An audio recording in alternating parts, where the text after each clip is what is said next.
In this video, we will show you how to customize the watch face on your Forerunner 165 series smartwatch. To start, press and hold the menu button.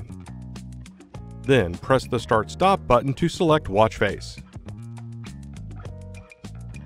Use the up or down buttons or the touchscreen to see all available watch face options. Press the Start/Stop button to make a selection.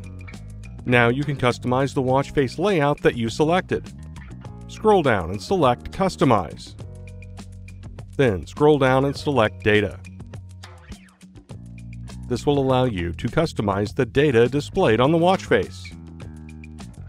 Use the up and down buttons to scroll through the different data options available on the watch.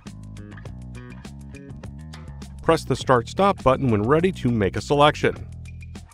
Continue this process until you've customized all the data on the watch face.